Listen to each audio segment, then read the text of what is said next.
जय हिंद दोस्तों, कैसे हैं आप सब। जम्मू राज्य में स्थित कटरा और कटरा में स्थित माता वैष्णो देवी का मंदिर आप सब ने तो सुना ही होगा। दोस्तों, अगर आप माता वैष्णो देवी के दर्शन करने के लिए इरादा बना रहे हैं तो ये वीडियो आपके लिए काफी यूजफुल है, क्योंकि आज की वीडियो में आपको बताऊंगा कि माता वैष्णो देवी के दरबार हमको कैसे पहुंचना है, कुल खर्चा कितना आएगा, क्या क्या हमारे पास साधन है जाने के लिए, और साथ ही साथ हम ये भी जानेंगे कि सबसे उचित समय कौन सा रहेगा हमको वैष्णो देवी के दरबार में जाने के लिए। चलिए दोस्तों, स्टार्ट करते हैं वीडियो को। सबसे पहले हम बात करते हैं कि हम वैष्णो देवी कैसे पहुंचे। दोस्तों, वैष्णो देवी पहुंचने के लिए सबसे पहले आपको जम्मू आना पड़ेगा। जम्मू आने के लिए भी दोस्तों आपके पास 3 ऑप्शन है। पहले ऑप्शन की अगर मैं बात करूं दोस्तों तो वो है आपका बाई ट्रेन।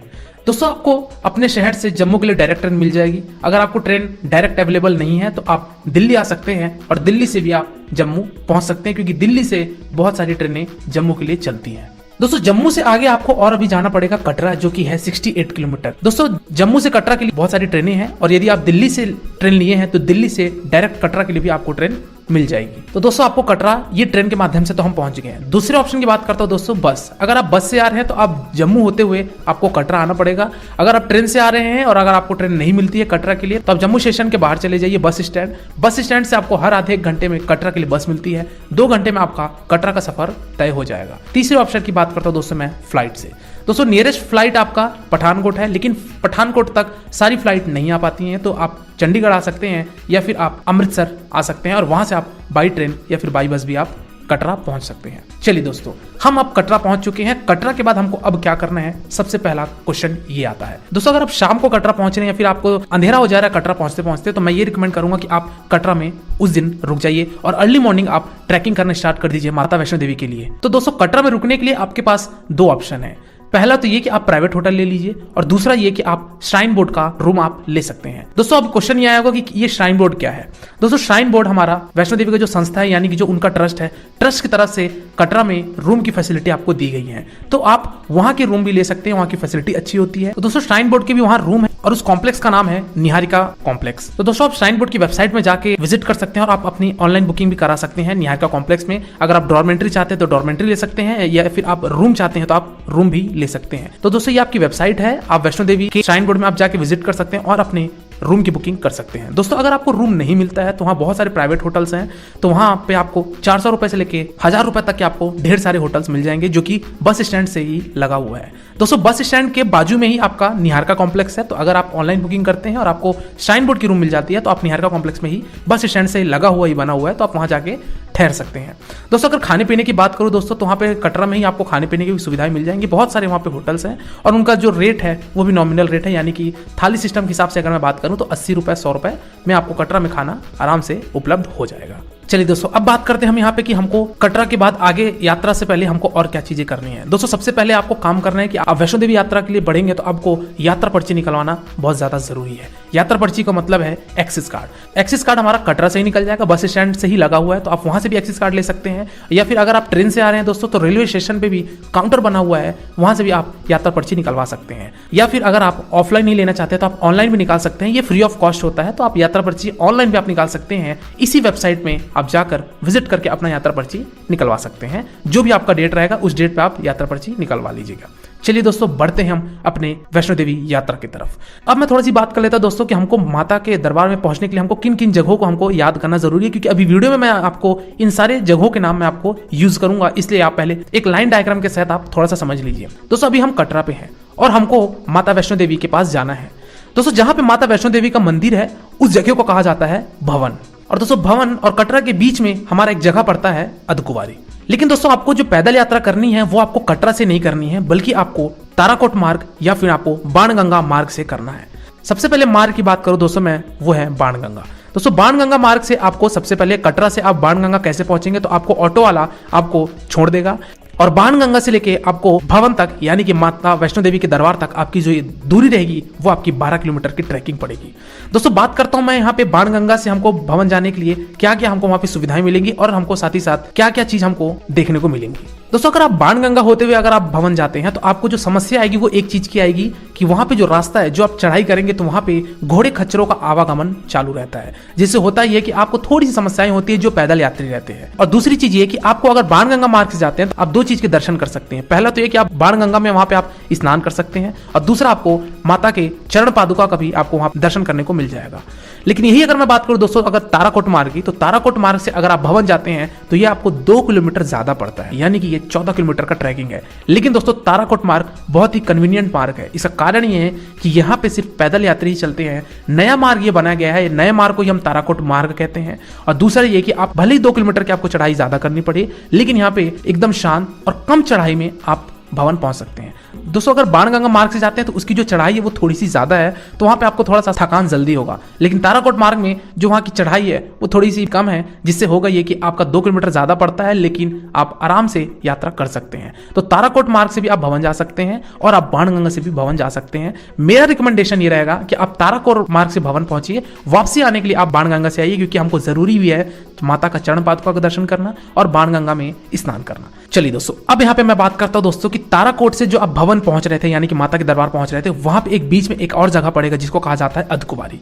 दोस्तों अगर आप ताराकोट मार्ग से जाते हैं तो भी आपको वाया अर्धकुमारी होकर जाना पड़ेगा, और दोस्तों अगर मैं बाणगंगा की बात करूं तो वहां से भी आपको वाया अर्धकुमारी होकर ही भवन जाने का मार्ग है। यानी कि कहना यह चाहिए आप किसी भी मार्ग से आइए, आपको अर्धकुमारी आना पड़ेगा। दोस्तों अर्धकुमारी में क्या है अभी मैं आगे बताऊंगा। चलिए दोस्तों अब बात करते हैं दोस्तों अगर आप घोड़े खच्चर से या फिर पिट्ठू से जाना चाहते हैं या फिर आप पालकी से जाना चाहते हैं तो आपका ऑप्शन बाणगंगा है, क्योंकि मैंने आपको अभी बताया कि ताराकोट मार्ग से आप घोड़े खच्चर से आप नहीं जा सकते। अगर आपकी स्वास्थ्य प्रॉब्लम है या फिर आपको चलने में परेशानी है तो आप बाणगंगा मार्ग ही अपना विकल्प चुनिए। दोस्तों रेट की बात करूं अगर आप घोड़े से जाना चाहते हैं दोस्तों तो वहां पे घोड़े का जो किराया है वो 1200 रुपए एक वे का है, और वही अगर मैं बात करूं वहां पे पालकी का तो दोस्तों पालकी का आपका रेट 3200 रुपए है। दोस्तों अगर आप बाणगंगा मार्ग से जाना चाहते हैं तो वहां पे आपको एक गुलशन लंगर भी मिलेगा। तो दोस्तों आप लंगर में प्रसाद ग्रहण कर सकते हैं, आप खाना खा सकते हैं और अपनी यात्रा को आगे बढ़ाते हुए बाणगंगा का नजारा भी देख सकते हैं, और साथ ही साथ आप माता के चरण पादुका का भी दर्शन करते हुए आप आगे बढ़िए माता वैष्णो देवी के भवन की तरफ। दोस्तों बात करते थोड़ी सी अगर हम ताराकोट मार्ग से भवन जाएंगे तो वहां पे हमको क्या क्या चीज देखने को मिलेगी।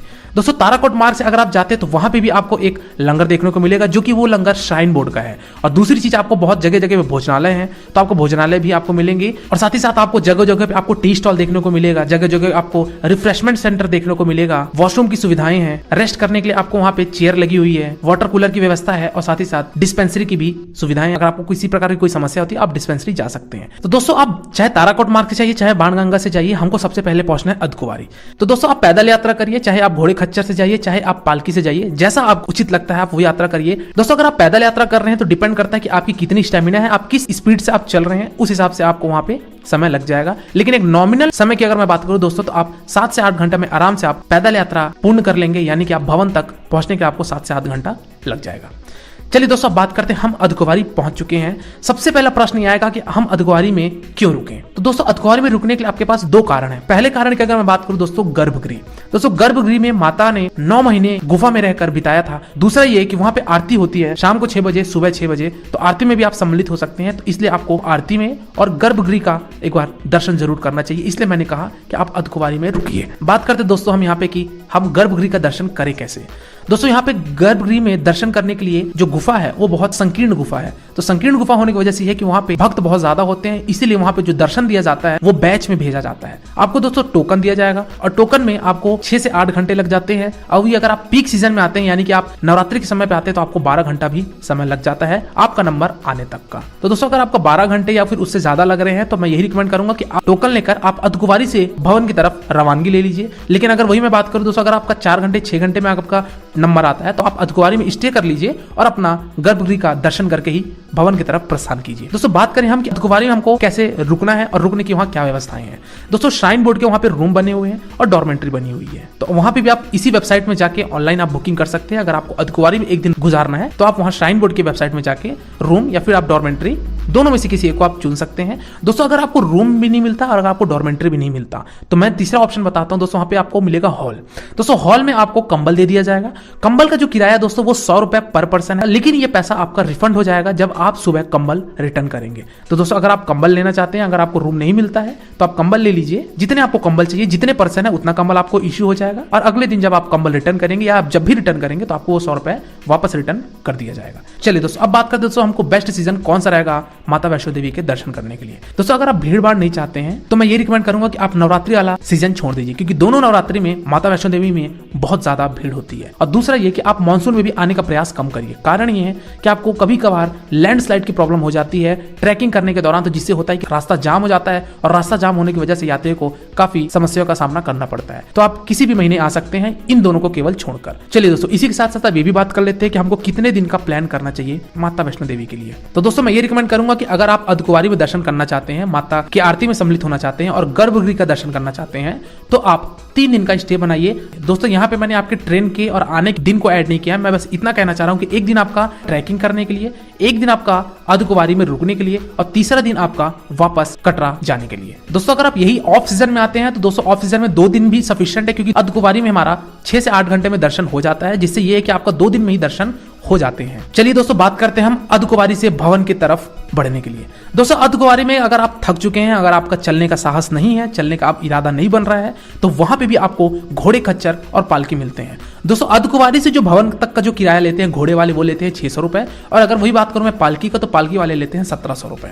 तो अगर आप वहां से घोड़े या पालकी से जाना चाहते हैं तो आप बिल्कुल वहां से अर्धकुंवारी से भी भवन तक का सफर इससे कर सकते हैं। दोस्तों दूसरे ऑप्शन की अगर मैं बात करूं तो वहां पे बैटरी कार भी चलती है। दोस्तों ये सुविधाएं पहले नहीं थी, ये सुविधाएं 2017 से चालू की गई है, तो वहां पे बैटरी कार चलती है, तो बैटरी कार भी आप ले सकते हैं। इसके किराए की अगर मैं बात करूं तो 350 रुपए पर पर्सन पर साइड का वो लेते हैं, यानी कि एक बार का जाने का 350 रुपए तक आपका किराया लेते हैं। यहाँ पे आधे से 1 घंटा आपको लाइन लगाना पड़ेगा टिकट के लिए, डिपेंड करता है कि कितने वहां पे जाने वाले की संख्या है। तो उस हिसाब से आप अगर बैटरी कार से जाना चाहते हैं तो आप 350 रुपए पर पर्सन देके जा सकते हैं। चलिए दोस्तों इसी के साथ हम हेलीकॉप्टर की भी बात कर लेते हैं। दोस्तों अगर आप हेलीकॉप्टर से श्री माता वैष्णो देवी के दर्शन करना चाहते हैं तो कटरा से आपको 2 किलोमीटर आगे कटरा का हेलीपैड पड़ेगा। दोस्तों कटरा से आप हेलीपैड ऑटो के माध्यम से जा सकते हैं और वहां पे हेलीपैड से आपको हेलीकॉप्टर मिलेगी। दोस्तों बात करते हैं अगर टिकट हमको कहां से मिलेगा, तो दोस्तों ये टिकट किसी भी तरीके का ऑफलाइन आपको नहीं मिलेगी। आपको जो भी टिकट निकलवानी है आप ऑनलाइन ही निकालेंगे।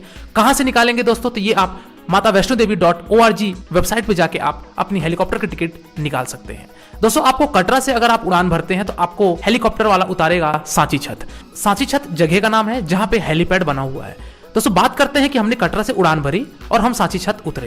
दोस्तों सांची छत से अगर हम बात करें भवन की, यानी कि जहां माता वैष्णो देवी का मंदिर है, उसकी अगर दूरी की बात करें तो वो 2 किलोमीटर है, और यह 2 किलोमीटर आपको पैदल आप जा सकते हैं या फिर आप घोड़े खच्चर के द्वारा भी जा सकते हैं। दोस्तों जब आप हेलीकॉप्टर से उतरेंगे, यानी कि सांची छत में जब उतरेंगे तो वहां पे घोड़े खच्चर भी आपको मिल जाएंगे, जिसका कॉस्ट वो 200 से 250 रुपए आपको बताएंगे। तो आप वहां से भी जा सकते हैं अगर आप चलने में पूरी तरीके से असमर्थ है। दोस्तों अगर मैं फेयर की बात करूं हेलीकॉप्टर की, तो दोस्तों अगर आप कटरा से सांची छत अगर एक बार आप जाते हैं तो इसका किराया आपका 1730 रुपए होता है। और वही अगर मैं बात करूं दोस्तों कि आप कटरा से सांची छत और सांची छत से कटरा आप वापस भी आना चाहते हैं, यानी कि आप राउंड ट्रिप करना चाहते हैं, तो इसका किराया आपका 3460 रुपए आपका प्रति व्यक्ति पड़ जाएगा। तो यही पैदल यात्रा करते हुए, जय माता दी का जाप करते हुए आप माता वैष्णो देवी के स्थान यानी कि भवन आप पहुंच चुके हैं। अब यहाँ पे सबसे पहला प्रश्न आता है कि हम भवन पहुंच चुके हैं, हमारे पास जो कंधे में एक बैग है, इस बैग को कहाँ रखें, फ्रेश कहाँ हुए, अपने जूते चप्पल कहाँ रखें, ये सारा प्रश्न आता है। सबसे पहले अगर मैं बात करूं जूते चप्पल की, तो जूते चप्पल का दोस्तों अगर आप भवन पहुंचते तो भवन में जूते चप्पल का फ्री स्टैंड है, आप वहां जूते चप्पल रख सकते हैं और वहां से टोकन दिया जाएगा, टोकन आप संभाल के अपने पास रख लीजिए। दूसरी चीज की बात करते दोस्तों, अगर आप दर्शन करने जा रहे हैं तो आपको प्रसाद लेने की आवश्यकता पड़ेगी, तो वहां पे है प्रसाद पैकेट मिलता है, तो वहां से आप भेंट प्रसाद ले सकते हैं, जिसका चार्ज अलग अलग होता है, 40 रुपए होता है, 25 रुपए होता है, 10 रुपए होता है। तो प्रसाद पैकेट भी आप ले सकते हैं, आपको जो भी प्रसाद पैकेट चाहिए आप प्रसाद पैकेट ले सकते हैं। दूसरे ऑप्शन की अगर मैं बात करूं कि फ्रेश आप होना चाहते हैं तो वहां पे सुलभ बने हुए हैं, तो आप वहां सुलभ जाके फ्रेश हो सकते हैं। कुछ चार्ज करते हैं लोग, तो आप उनको चार्ज कर दीजिए और आप फ्रेश हो जाइए। दोस्तों भवन में भी बहुत सारे रूम है, तो अगर आप रुकना चाहते हैं वहां, तो रूम में भी वहां पे ऑनलाइन बुकिंग इसी वेबसाइट में आपको जाके होगी, यानी कि श्राइन बोर्ड के वेबसाइट में जाके आप ऑनलाइन बुकिंग करा सकते हैं। लेकिन अगर ऑनलाइन बुकिंग से आपको रूम नहीं मिलता है तो भवन में भी हॉल की फैसिलिटी है, जिससे हॉल में आपको दिया जाता है कंबल, और उस कंबल का जो टाइमिंग होता है वो शाम को 9 बजे से लेके अगले सुबह 9 बजे तक का होता है, यानी कि 12 घंटे का ये समय होता है। दोस्तों ब्लैंकेट का कॉस्ट अगेन यहाँ पे वही रहता है, 100 रुपए पर पर्सन होता होता है जो कि रिफंड कर दिया जाता है जब आप कंबल उनको रिटर्न करते हैं। तो चलिए दोस्तों, अब लास्ट हम बात करते हैं, हम श्री माता वैष्णो देवी का दर्शन करने के लिए हम लाइन में लगते हैं। दोस्तों, अगर आप ऑफ सीजन में आ रहे हैं, यानी कि नवरात्रि को छोड़कर या दशहरा को छोड़कर अगर आप आ रहे हैं, तो आपका 1 से 1.5 घंटे माता का दर्शन हो जाएगा। अन्यथा अगर आप यही नवरात्रि में आते हैं तो दोस्तों आपको 3 से 4 घंटे भी लाइन में माता के दर्शन के लिए लग जाते हैं। तो एक चीज का ध्यान रखिएगा कि लेडीज को पर्स अलाउ नहीं है। अगर पर्स ले जाती भी है तो उस पर्स में किसी भी तरीके का मेकअप का सामान नहीं होना चाहिए। वही अगर मैं बात करूं जेंट्स के लिए, तो लेदर का बेल्ट नहीं होना चाहिए और लेडीजों का लेदर का पर्स नहीं होना चाहिए। मोबाइल कैमरा आपको अलाउ नहीं है। इसलिए दर्शन लाइन में अगर आप लगते हैं तो इस चीज का एक बार ध्यान जरूर रखिएगा, क्योंकि दर्शन लाइन में अगर आप लग जाते हैं तो वापस निकल पाना थोड़ा सा आपको कठिनाई का सामना करना पड़ सकता है। दोस्तों, माता का दर्शन करिए, पिंडी रूप में आप दर्शन करिए, जय माता दी बोलते चाहिए, अपनी विशेष मांगिए, अपनी मनोकामनाएं मांगिए और जय माता दी बोल के आप आगे बढ़िए। दोस्तों, दर्शन बहुत ही अच्छे तरीके से हो जाता है। दोस्तों, अब बात करते हैं यहाँ पे कि हम भवन में पहुंच गए तो भवन में खाने पीने की क्या व्यवस्था है। दोस्तों, भवन में ही आपके बहुत सारे होटल्स हैं, श्राइन बोर्ड की तरफ से चलाया गया, यानी कि ट्रस्ट की तरफ से वो होटल्स हैं। तो वहाँ होटल में आप जा सकते हैं, आपको एक नॉमिनल फेयर ही मिलेगा। तो वहाँ पे आपको ब्रेकफास्ट की फैसिलिटी, लंच की फैसिलिटी और डिनर की फैसिलिटी आपको सभी मिल जाती है। तो वहाँ पे आप जाके खाना खा सकते हैं। चलिए दोस्तों, अब बात करते हैं हम फाइनली कि हमको भैरव मंदिर कैसे जाना है। दोस्तों, कहा जाता है कि आप अगर माता वैष्णो देवी के दर्शन करें हैं और आप भैरव देव का दर्शन नहीं किए हैं तो आपकी यात्रा अधूरी है। तो हम बढ़ते हैं अब भैरव मंदिर की तरफ। दोस्तों, भैरव मंदिर वहां से जो भवन में यानी कि जहां माता का मंदिर है वहां से आपको 2 किलोमीटर और आगे चढ़ाई करके जानी पड़ेगी। तो अगर आप पैदल जाना चाहते हैं तो वहां से आप पैदल भी जा सकते हैं। अगर बात करूं दोस्तों घोड़े खच्चर की, तो घोड़े खच्चर भी वहां से चलते हैं। उन लोगों का भी किराया 250 से 300 रुपए उन लोग आपको एक बार का लेंगे। तो आप घोड़े खच्चर से भी जा सकते हैं और यदि आप पैदल जाना चाहते हैं तो आप पैदल भी भैरव मंदिर आप जा सकते हैं, जो कि 2 किलोमीटर और आपको आगे ऊपर चढ़ के जाना पड़ेगा। दोस्तों, अगर तीसरे ऑप्शन की बात करूं दोस्तों वो है आपका रोपवे। दोस्तों, अभी रोपवे 2 साल पहले स्टार्ट हुआ है। तो रोपवे की अगर मैं टिकट की बात करूं तो आपका ये 100 रुपए एक पर्सन का आपका लगता है जाने का और वापस आने का, यानी कि राउंड ट्रिप का आपका 100 रुपए लगता है। तो अगर आप रोपवे से जाना चाहते हैं तो आप रोपवे से भी जा सकते हैं। दोस्तों, भैरव मंदिर में आपको ज्यादा समय नहीं लगेगा, आधे घंटे में आपके भैरव मंदिर के भी दर्शन हो जाएंगे अगर आप पीक सीजन में जा रहे हैं। वही अगर आप ऑफ सीजन में जा रहे हैं तो आपको 10 से 15 मिनट ही केवल लगेंगे। चलिए दोस्तों, बात करते हैं हम यहाँ पे फाइनली अब बजट की कि हमको पूरे माता वैष्णो देवी की यात्रा में कितना खर्चा आ जाएगा। दोस्तों, मैंने यहाँ पे खर्चे को 3 भाग में कैटेगराइज किया है। पहली कैटेगरी की अगर मैं बात करूं दोस्तों, तो अगर आप पैदल यात्रा करते हैं माता वैष्णो देवी का तो यह आपका 3000 से 3500 रुपए प्रति व्यक्ति आपका यह खर्चा आ जाएगा। और यही अगर मैं बात करूं दोस्तों, अगर आप घोड़े खच्चर से यात्रा तय करते हैं तो आपका खर्चा लगभग 6000 से 7000 रुपए प्रति व्यक्ति आ जाएगा। और लास्ट हम बात करते हैं दोस्तों, अगर आप हेलीकॉप्टर से अपनी यात्रा करते हैं तो उस केस में आपको 10,000 रुपए प्रति व्यक्ति आपका खर्चा आ जाएगा। दोस्तों, ये खर्चा जो मैं बता रहा हूँ ये आपका कटरा से लेके मैं आपके भवन तक यानी कि माता वैष्णो देवी के दर्शन होने तक खर्चा बता रहा हूँ। इसमें मैं आपके किसी भी तरीके के आप जिस भी शहर से आ रहे हैं उसके फ्लाइट की टिकट, ट्रेन की टिकट और आपके शॉपिंग के कॉस्ट को मैंने इंक्लूड नहीं किया है। दोस्तों, अगर आपको पर्सनली मेरे से कोई क्वेश्चन है या फिर आप कुछ जानकारी जानना चाहते हैं मेरे से, तो आप मेरे इंस्टाग्राम यात्रावश में आप मेरे से पूछ सकते हैं। दोस्तों, आशा करता हूँ आपको ये वीडियो काफी पसंद आया होगा। तो आज की वीडियो में फिलहाल इतना ही, मिलते हैं फिर एक नए वीडियो में एक नई यात्रा के साथ। कमेंट सेक्शन में जरूर बताइएगा कि अगली यात्रा आप किस जगह का चाहते हैं। तब तक के लिए शुक्रिया। जय हिंद, जय माता दी, आपकी यात्रा मंगलमय हो।